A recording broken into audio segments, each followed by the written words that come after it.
sobre o panorama de quem ou de quem são estas figuras, algumas delas que lutaram pela independência do Brasil.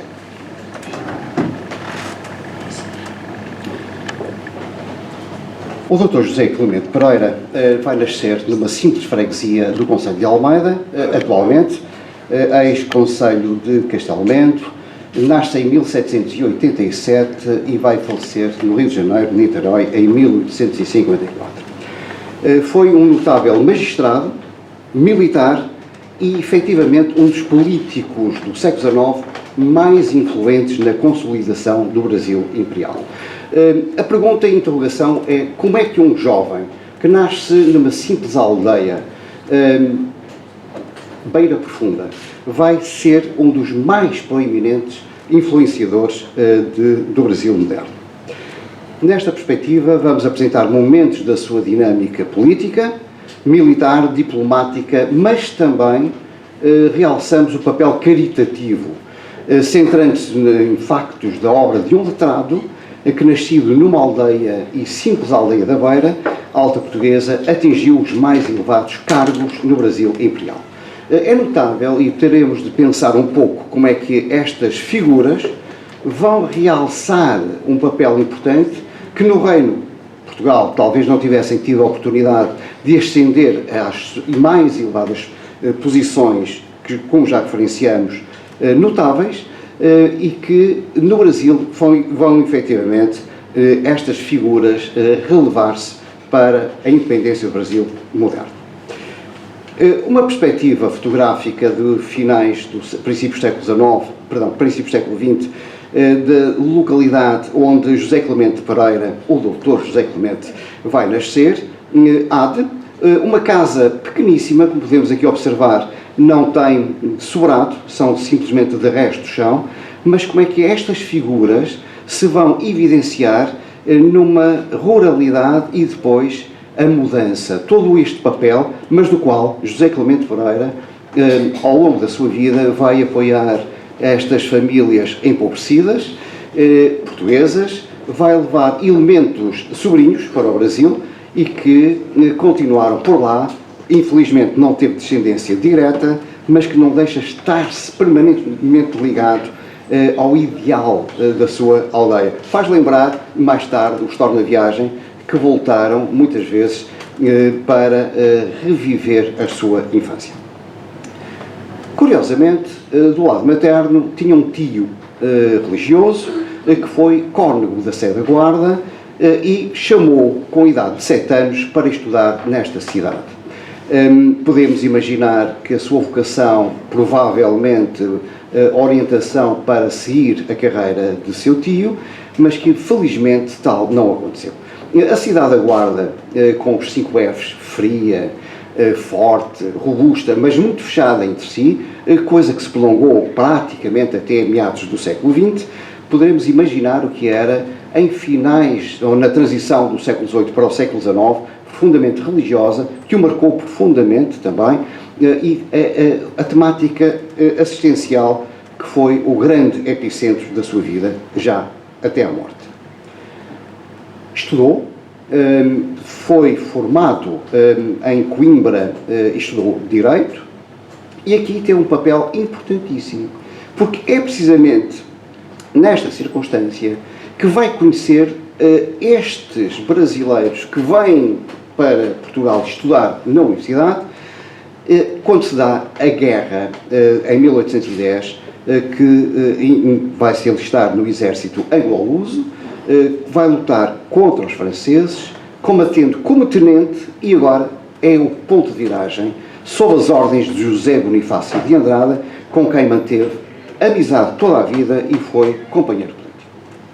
Nesta perspectiva, poderemos imaginar a sua interligação e, naturalmente, uma tendência associada à maçonaria, a que também José Clemente Pereira se filiou, e é já após a finalização das invasões francesas, depois da sua formatura, vai para o Brasil, nomeado juiz de fora da cidade de Niterói. Não era grande este povoado, e é ele que lhe vai dar um novo incremento Uma figura apagada. Ele não esqueceu nunca a sua origem humilde, até que casou com uma rica viúva, proprietária de inúmeras fazendas de café, com muitos escravos, e é este momento que lhe permite ingressar na alta sociedade brasileira. Teve imediato prestígio social e com isto permitiu-lhe entrar na política, do qual já estava o bichinho com a sua interligação com José Bonifácio, que o chamou para as sendas políticas, conhecimento que se projetou naturalmente ao longo de toda a vida. É José Bonifácio que vai chamar para si, porque precisava deste elemento que conhecia da longa data, não só com uma componente militar, esteve integrado no batalhão académico, e é um portador de cartas para o próprio imperador, umas entregues em mão, outras, naturalmente, José Clemente Pereira conhece não só o imperador, como também conhece toda a classe política. E em 1822 é ele que vai liderar as manifestações populares do Dia do Fico, impedindo que o príncipe regente jurasse a Constituição elaborada pelas Cortes de Portugal. Temos aqui, então, uma figura cimeira, muito pouco conhecida e estudada, não só em território português, como também no próprio Brasil. E que, com esta comunicação, fazemos jus à personalidade e personalidades que estiveram no terreno ativamente para que o Brasil se tornasse independente. E é este texto, declaração, que pede a permanência do príncipe regente e que foi entregue por José Clemente Pereira. Portanto, estamos aqui com uma interligação. José Bonifácio, o imperador e toda a classe política militar, não só de guerra como de terra, como de mar como de terra, que vão naturalmente influenciar, permitindo-lhe ascender aos mais elevados postos do qual José Clemente Pereira atingiu.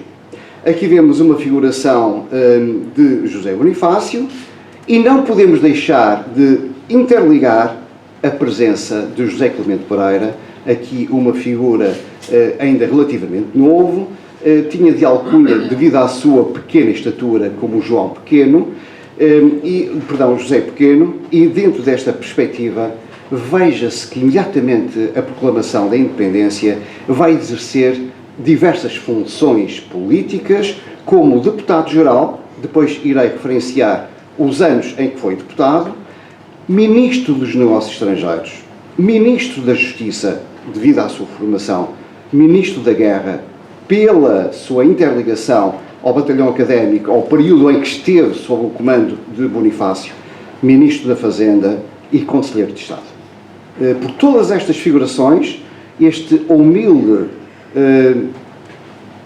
português de pais agricultores assalariados torna-se senador do Império do Brasil e mais, foi comandante em chefe do Exército Brasileiro.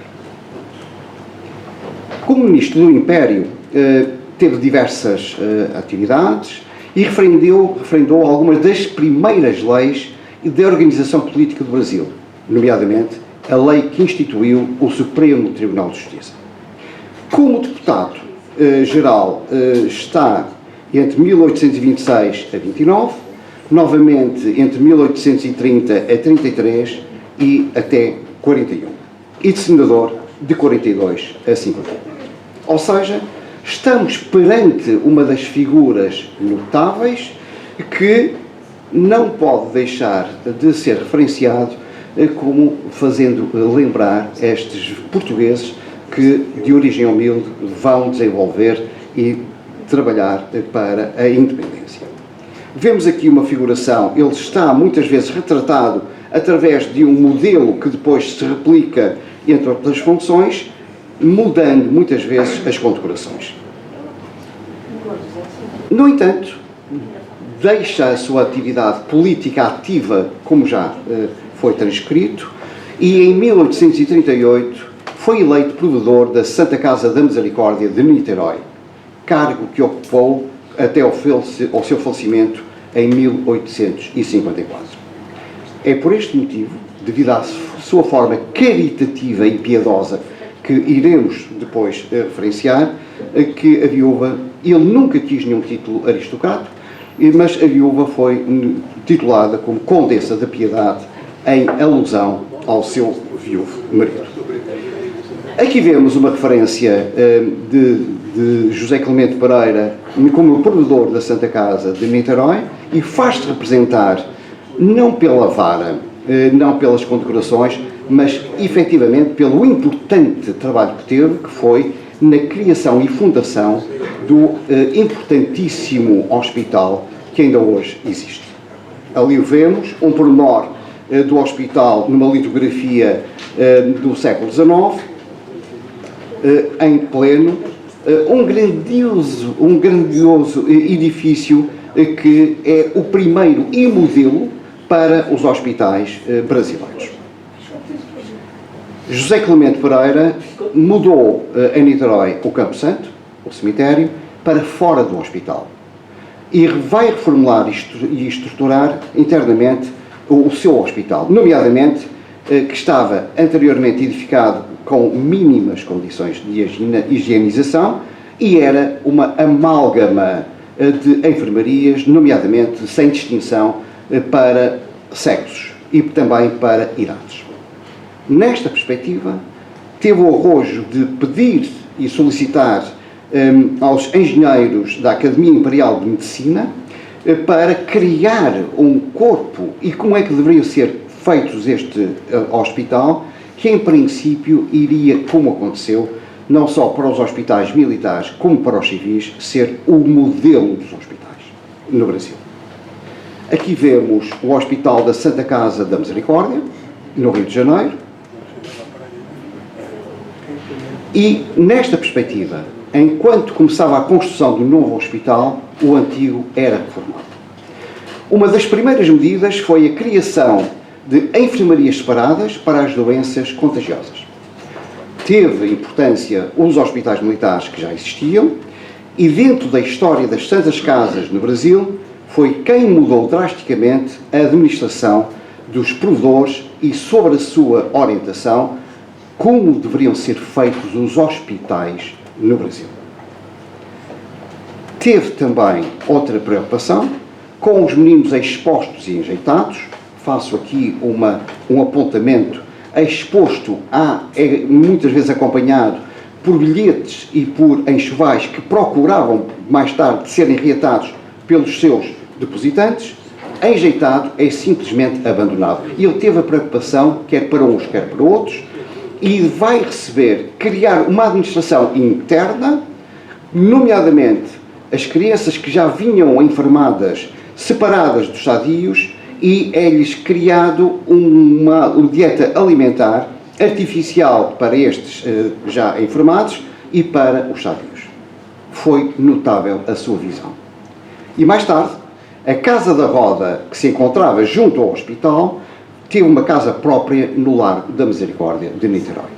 Criou um novo conceito assistencial para todo o Brasil. Para este apoio, o recolhimento das órfãs inúmeras que havia no Brasil teve também melhorias e ele próprio entendeu criar um modelo de adoção. Foi pioneiríssimo em todo o continente sul-americano para proporcionar aos órfãos e órfãs que não fossem depositados, como era normal no passado, mas que fossem adotados pelas famílias. E, paralelamente, teve uma novidade assistencial, a preocupação com os doulos, os loucos, que eram tratados de uma maneira muito anormal, mas que ele cria um produto já especial, merecendo cuidados para o apoio a estes doentes que graçavam pelas ruas das localidades brasileiras. Foi, efetivamente, pioneiríssimo com esta preocupação. Ao ponto de que, em 24 de agosto de 1841, Dom Pedro II autorizou a criação de um hospício para alienados. Modelo pioneiro no Brasil.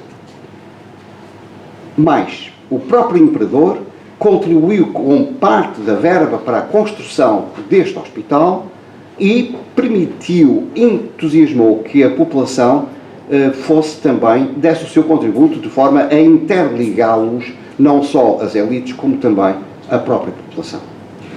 E para apoio à construção deste hospital, foram utilizadas lotarias, novidade na época, no sul-americano, e campanhas públicas de distribuição de títulos aristocráticos e diplomas que passaram a ser, naturalmente, conhecido como os impostos da vaidade. Há aqui um implemento, uma valorização e uma proliferação de títulos com a compra e o apoio, precisamente para a construção do hospital para os alienados.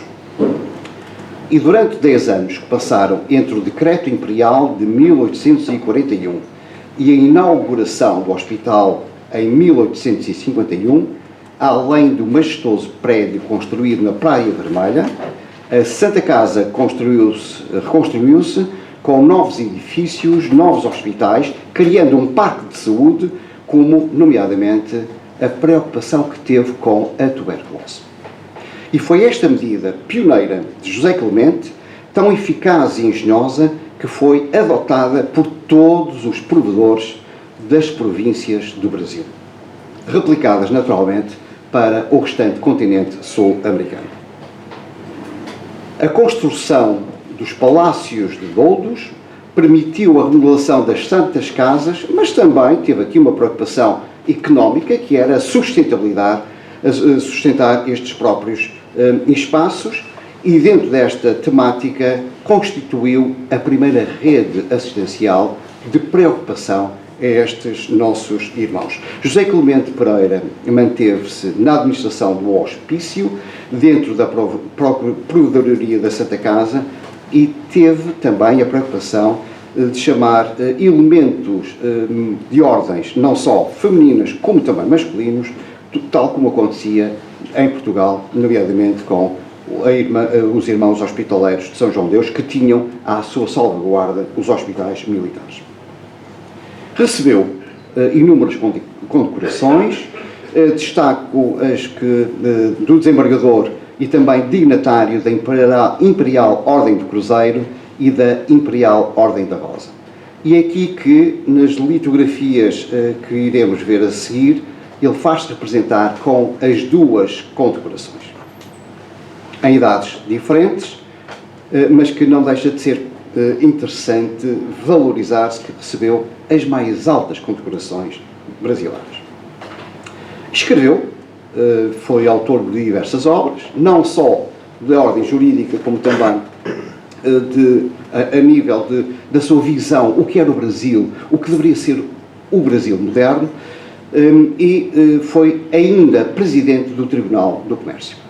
Colaborou na redação do primeiro Código Criminal, em 1827, e do primeiro Código Comercial brasileiros, em 1850. Escreveu diversos títulos jurídicos, colaborava em jornais, e destaca-se o projeto do Código Comercial do Império, a defesa oferecida aos representantes da nação de 1831, o projeto do Código Criminal do Império e a representação do Sr. Dom Pedro I no dia da sua aclamação. Aqui estão alguns exemplares das obras que ainda se mantêm e foram objeto de análise durante várias gerações.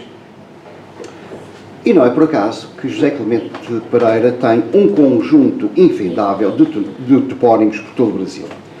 Naturalmente, em Portugal, no concelho de Almeida, em Ade, local da sua naturalidade, mas também na Guarda. Em Ipiranga, na cidade de Belo Horizonte, a rua José Clemente Pereira, como um bairro. Na cidade de Teresópolis, em Teresina, Campo Grande, em Santos, ou seja, um conjunto de topónimos que honram esta personagem. E em 1919, exatamente um século depois da criação da Vila Real de Praia Grande, inaugurou-se um meio busto desta insigne figura que teve autoria do escultor Pitanga.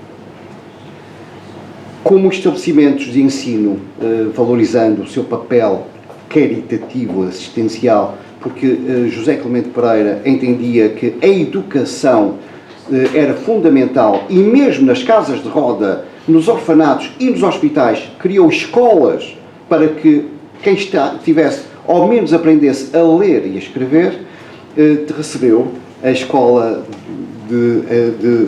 na Cidade de Deus, no Brasil, precisamente uma escola, o nome de uma escola que se mantém até hoje.